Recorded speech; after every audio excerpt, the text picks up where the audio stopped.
میں نے اس کی طرف توجہ دی ہی تھی کہ میری آنکھیں نیند سے جھکنے لگیں، یہاں تک کہ میں سو گیا، اور پھر میری آنکھ اس وقت کھلی جب دھوپ مجھ پر پڑی۔ آپ واپس اس لڑکے کے پاس پہنچے تو اس نے پوچھا تم نے وہاں جا کر کیا کیا؟ اس نے سے واقعہ سنا دیا۔ دوسری رات پھر ایسا ہی ہوا۔ مطلب یہ ہے کہ قریش کی لغو مجلسوں سے اللہ تعالیٰ نے آپ کو محفوظ رکھا۔ قریش ایک بت کا نام بوانا تھا۔ قریش ہر سال اس کے پاس حاضری دیا کرتے تھے اور اسے بے حد عزت دیا کرتے تھے۔ اس کے پاس قربانی کا جانور ذبح کرتے، سر منڈاتے، سارا دن اس کے پاس اعتکاف کرتے۔ ابو طالب بھی اپنی قوم کے ساتھ اس بت کے پاس حاضری دیتے تھے۔ اس موقع کو قریش عید کی طرح مناتے تھے۔ ابو طالب نے نبی کریم صلی اللہ علیہ وآلہ وسلم سے کہا بھتیجے آپ بھی ہمارے ساتھ اس عید میں شریک ہوں۔ آپ صلی اللہ علیہ وآلہ وسلم نے انکار کر دیا۔ ابو طالب ہر سال آپ کو شریک ہونے کے لیے کہتے رہے لیکن آپ ہر بار انکار کرتے رہے۔ آخر ایک بار ابو طالب کو غصہ آ گیا۔ آپ کی پھوپھیوں کو بھی آپ پر بے تحاشا غصہ آیا۔ وہ آپ سے بولی تم ہمارے معبودوں سے اس طرح بچتے اور پرہیز کرتے ہو، ہمیں ڈر ہے کہ تمہیں کوئی نقصان نہ پہنچ جائے۔ انہوں نے یہ بھی کہا کہ محمد آخر تم عید میں کیوں شریک نہیں ہوتے؟ ان کی باتوں سے تنگ آ کر آپ ان کے پاس سے اٹھ جایا کرتے تھے۔ اور اس بارے میں آپ فرماتے ہیں کہ میں جب بھی بوانا یا کسی اور بت کے نزدیک ہوا میرے سامنے ایک سفید رنگ کا بہت قداور آدمی ظاہر ہوا۔ اس نے ہر بار مجھ سے یہی کہا محمد پیچھے ہٹو، محمد پیچھے ہٹو، اس کو چھونا نہیں۔ خانہ کعبہ میں تانبے کے دو بت تھے، ان کے نام آصاف اور نائلہ تھے۔ طواف کرتے وقت مشرک برکت حاصل کرنے کے لیے ان کو چھوا کرتے تھے۔ حضرت زید بن حارثہ فرماتے ہیں کہ ایک مرتبہ آپ صلی اللہ علیہ وآلہ وسلم بیت اللہ کا طواف کر رہے تھے، میں بھی ان کے ساتھ تھا۔ میں طواف کے دوران ان بتوں کے پاس سے گزرا تو میں نے بھی ان کو چھوا۔ نبی پاک صلی اللہ علیہ وسلم نے فوراً فرمایا ان کو ہاتھ مت لگاؤ۔ اس کے بعد ہم طواف کرتے رہے۔ میں نے سوچا ایک بار پھر بتوں کو چھونے کی کوشش کروں گا تاکہ پتہ تو چلے ان کے چھونے سے ہوتا کیا ہے۔ آپ نے کس لیے مجھے روکا؟ چنانچہ میں نے پھر ان کو چھو لیا۔ تب آپ نے سخت لہجے میں فرمایا میں تمہیں ان کو چھونے سے منع نہیں کیا تھا؟ اور میں قسم کھا کر کہتا ہوں کہ نبی پاک صلی اللہ علیہ وآلہ وسلم نے کبھی بھی کسی بت کو نہیں چھوا، یہاں تک کہ اللہ نے آپ کو نبوت عطا فرما دی اور آپ پر وحی نازل ہونے لگی۔ اس طرح اللہ تعالیٰ حرام چیزوں سے بھی آپ کی حفاظت فرماتے تھے۔ مشرک بتوں کے نام پر جانور قربان کرتے اور پھر یہ گوشت تقسیم کر دیا جاتا یا پکا کر کھلا دیا جاتا تھا۔ آپ نے کبھی ایسا گوشت نہ کھایا۔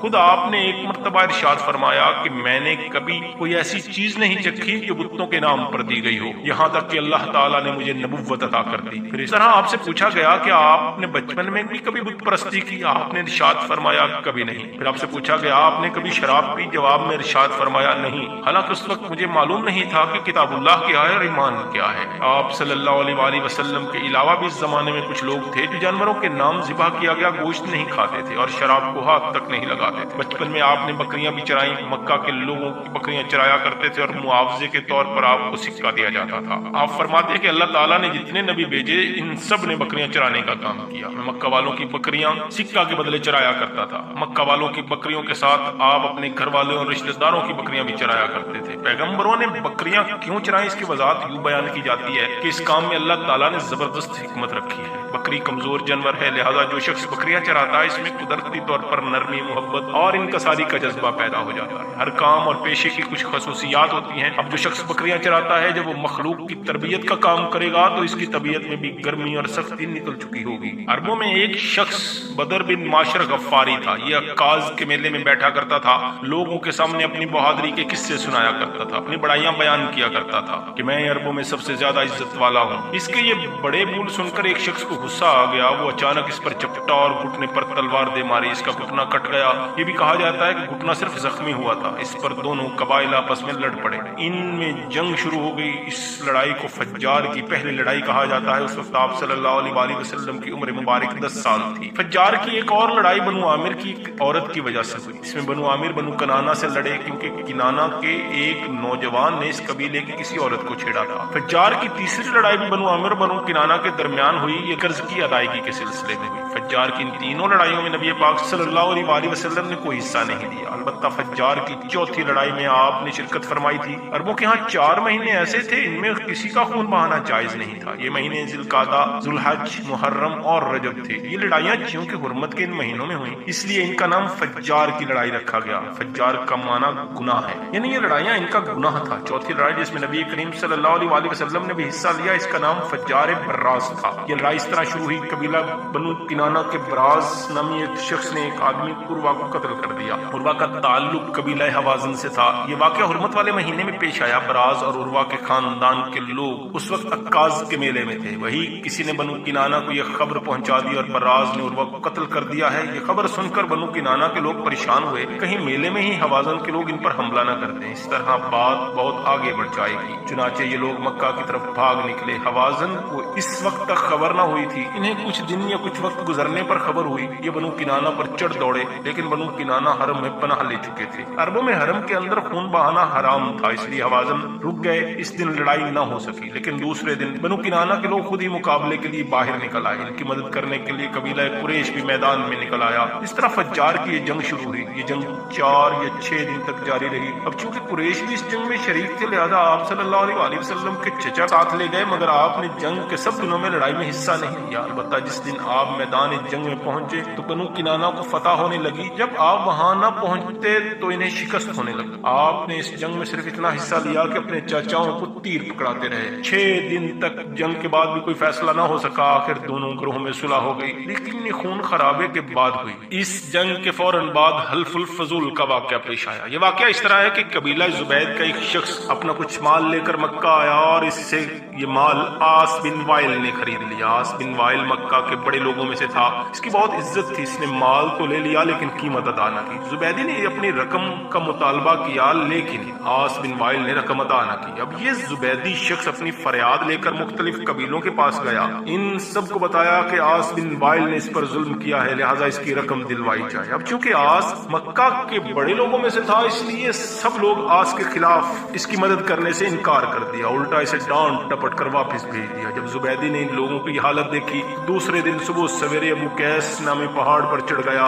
قریش ابھی اپنے گھروں میں ہی تھے۔ اوپر چڑھ کر اس نے بلند آواز سے یہ شعر پڑھے جن کا خلاصہ تھا: اے فہر کی اولاد، ایک مظلوم کی مدد کرو جو اپنے وطن سے دور ہے اور جس کی تمام جمع پونجی اس وقت مکہ کے اندر ہے۔ اس زبیدی شخص کی یہ فریاد آپ صلی اللہ علیہ وسلم کے چچا زبیر بن عبد المطلب نے سن لی۔ ان پر اس کا بہت اثر ہوا۔ انہوں نے عبداللہ بن جدعان کو ساتھ لیا اور اس آدمی کی مدد کے لیے اٹھ کھڑے ہوئے۔ پھر ان کے ساتھ بنو ہاشم، بنو زہرہ اور بنو اسد کے لوگ بھی شامل ہو گئے۔ یہ سب لوگ عبداللہ بن جدعان کے گھر جمع ہوئے، یہاں ان سب کو کھانا کھلایا گیا۔ اس کے بعد ان سب سے خدا کے نام پر حلف لیا گیا۔ حلف کے الفاظ یہ تھے: ہم ہمیشہ مظلوم کا ساتھ دیتے رہیں گے اور اس کا حق دلاتے رہیں گے۔ اس حلف کا نام حلف الفضول رکھا گیا۔ اس عہد اور حلف کے موقع پر اللہ کے رسول صلی اللہ علیہ وآلہ وسلم بھی قریش کے ساتھ موجود تھے۔ حضور اکرم صلی اللہ علیہ وآلہ وسلم نے اس عہد یعنی حلف الفضول کو بہت ہی پسند فرمایا۔